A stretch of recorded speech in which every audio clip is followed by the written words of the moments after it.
You know that feeling at a graduation? That kind of electric energy in the air. It's this big moment, right? One chapter slams shut, and this new, maybe exciting, maybe kind of story one starts. Definitely a time for looking back, getting advice, and sometimes hearing, well, pretty memorable speeches. Okay, so let's really unpack this one today. Imagine you're there, cap and gown, future stretching out, and who steps up to the podium?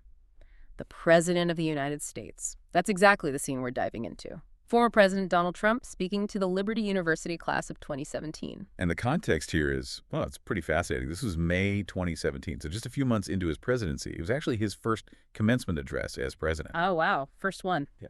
But interestingly, it was his third time visiting Liberty University. So there was already this connection, this significant tie. This means it wasn't just, a standard graduation speech. It felt very personal for him, and you can tell it was really tailored. It hit on specific values, specific stories, narratives that were really central to his message back then, and of course, delivered to an audience that was, let's say, highly receptive, already sharing a lot of those views. Understanding that is kind of key, I think. Right. So our mission today isn't just to summarize what he said. We want to dig deeper. We're aiming to pull out the core messages, maybe find some surprising rhetorical choices he made, and really distill what lasts from that speech. We'll look at how themes like perseverance, faith, challenging the norm, how they were all woven together. It's not just what he said, but how he said it, and importantly, why it landed so effectively with that specific crowd. We want to give you a kind of shortcut to understanding the maybe strategic thinking behind it. You might actually be surprised by some details he focused on or the stories he chose to, make his points hit home. So he starts off pretty warmly, right? Congratulating the class of 2017, acknowledging their achievement, talking about this totally brilliant future ahead of them. But then, almost immediately, he makes it personal. He connects his presidency and their graduation, saying both would really require major help from God. And then he asks the crowd, do we agree? And we got it. That's a really strategic opening, isn't it? Mm. It immediately frames everything. His win, their graduation, not just as human effort, but as having this element of divine providence. And at a university like Liberty, where faith is so central, that create an instant shared understanding, a sense of bigger purpose. Yeah, it resonates differently there. Exactly. It suggests their success, his success. It's all part of some larger God-guided plan. Yeah. And then, by thanking Jerry Falwell Jr. and his wife Becky specifically, mentioning their steadfast support and wonderful friendship, he's reinforcing those personal links, those institutional ties. That gives his message so much more weight, more authenticity for that audience. And he didn't just stop with the university leadership. He brought in the gratitude, right? He reminded the graduates, hey, don't forget your parents, your grandparents, the people who, as he put it, made this journey possible for you. Yeah. And it was right before Mother's Day, so he adds this quite tender moment about his own great mother, who he felt was looking down now. Yeah, that's a nice touch. It humanizes things, makes the gratitude feel wider. And then beyond family, he shifts to this really profound thank you for the service members. Oh, right, the veterans and spouses graduating too. Nearly 6,000 of them. He calls their presence a testament to this university and to the values that you embrace. So it's not just a quick nod to patriotism.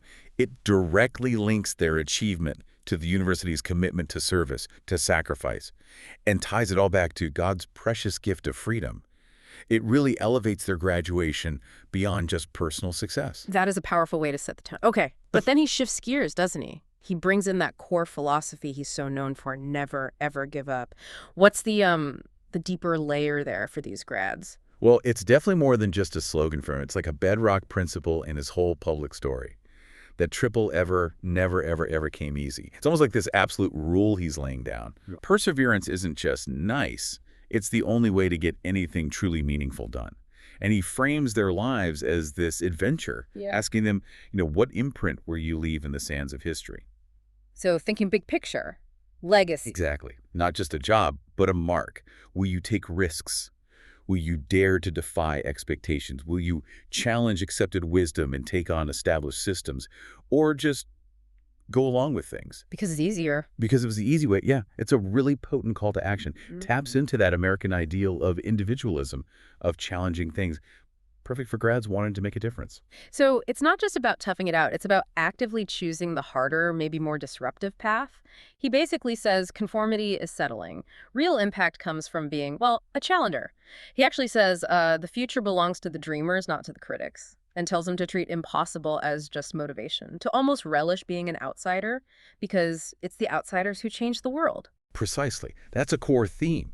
This constant message, defy expectations, push against the establishment. It's key to his appeal, especially for people who feel maybe ignored by the mainstream. And by framing critics as unhelpful and outsiders as the real change makers, he builds this almost heroic story for anyone willing to carve their own way.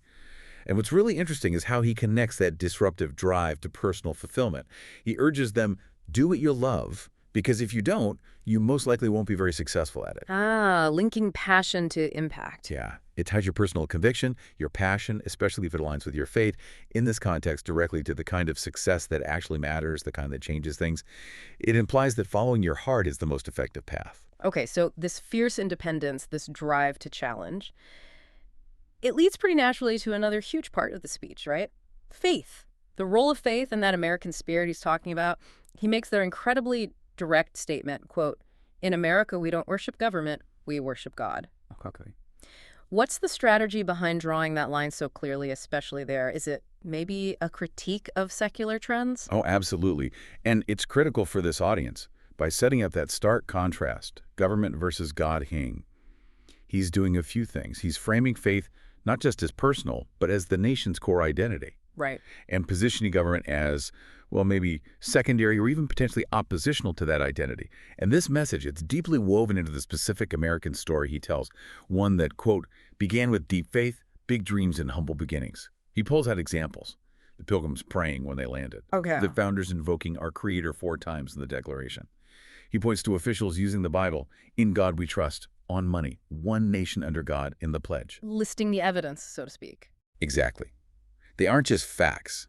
They're carefully chosen historical anchors, used to build a specific faith-centered national story that resonates incredibly powerfully with that evangelical Christian audience. And then he gives them a pretty solid promise, doesn't he? As long as I am your president, no one is ever going to stop you from practicing your faith or from preaching what's in your heart. And he broadens out from that to criticize Washington. This broken system, these failed voices telling people how to live, how to think. But he says, we don't need a lecture from Washington. It encourages the grads, don't let others tell you what to believe, especially when you know that you're right. It's a really powerful appeal. It hits on autonomy, self-determination, but wraps it all in religious freedom. A promise to protect their faith practice. That speaks directly to a real concern in many religious groups about threats to religious liberty. And by painting Washington as this broken system with failed voices trying to dictate beliefs, well, it reinforces that outsider narrative we talked about. It connects back, yeah. It empowers the graduates. Trust your convictions, trust your faith, resist those outside pressures. It's basically a call to arms, in a way. Defend your beliefs. You're the agents of truth against this misguided establishment. Now, to make these ideas never giving up, challenging things really concrete, he used stories, some really powerful stories of individuals. Who did he talk about? What made their stories work so well in this speech? Yeah, he used personal stories brilliantly to make his themes tangible. First up, Liberty's own founder, Reverend Jerry Falwell Sr. He paints him as this visionary, right? Dreaming of a world-class university for evangelical Christians, starting with just 154 students, but also dreaming of a world-class football team. Ah, yes, the football mention. Right, it perfectly illustrates that point. No one has ever achieved anything significant without a chorus of critics. Dream big, even from humble beginnings. And then there's that great anecdote he shares about Father Theodore Hesburgh, the famous president of Notre Dame. Ah, yeah, what was that? Apparently, Hesburgh wrote a letter to Jerry Falwell Jr. comparing Liberty's, quote, meteoric rise in sports to Notre Dame's own journey. You know, from small school to football powerhouse. That's quite a comparison. It is. And he even jokes with Falwell Jr. about Liberty moving up to FBS football, listing tough opponents like Auburn, Virginia Tech. It adds humor, but underlines the sheer ambition, the scale of what they achieved against the odds. It kind of legitimizes Liberty's whole project by linking it to another famous, improbable success story. That's a smart way to show the ambition, but also the tough road. Who else did he bring up? He followed with 2 more really compelling examples of perseverance. First, Jim Kelly. The quarterback, Buffalo Bills legend. Hall of Famer. Yeah. He praises Kelly as a real champion. Why? Because he beat cancer not once, but twice. He talks about Kelly's fight, his heart, and the fact that Kelly's own daughter, Erin, was actually in that graduating class that day. Oh, wow. That makes it hit differently. Absolutely. A deeply personal, emotional connection for everyone there. Reinforces that idea of overcoming huge personal struggles, right, within their own community. Right. But maybe the most incredible story, the most moving one, was George Rogers. Okay, tell us about him. Rogers was Liberty's CFO and vice president for 25 years, a quarter century. But before that, he was a World War II POW. Prisoner of war. For 3.5 years, he survived the Bataan Death March. Goodness. Yeah. Endured starvation, torture. Weighed only 85 pounds when he was finally freed, and doctors told him he wouldn't live past 40. 85 pounds. Told he wouldn't make it past 40. I mean, it's hard to even fathom that level of suffering and then hearing that prognosis. And yet, George Rogers was 98 at the time of the speech. Is that right? 98 years old. And he helped build Liberty from this tiny college in Lynchburg, Virginia, into the largest Christian university in the world. His life. It's like the entire speech wrapped up in one person. It absolutely is. George Rogers is the ultimate example. If anyone ever had reason to quit, Trump says, to give in to the bitterness and anger, it was indeed George Rogers.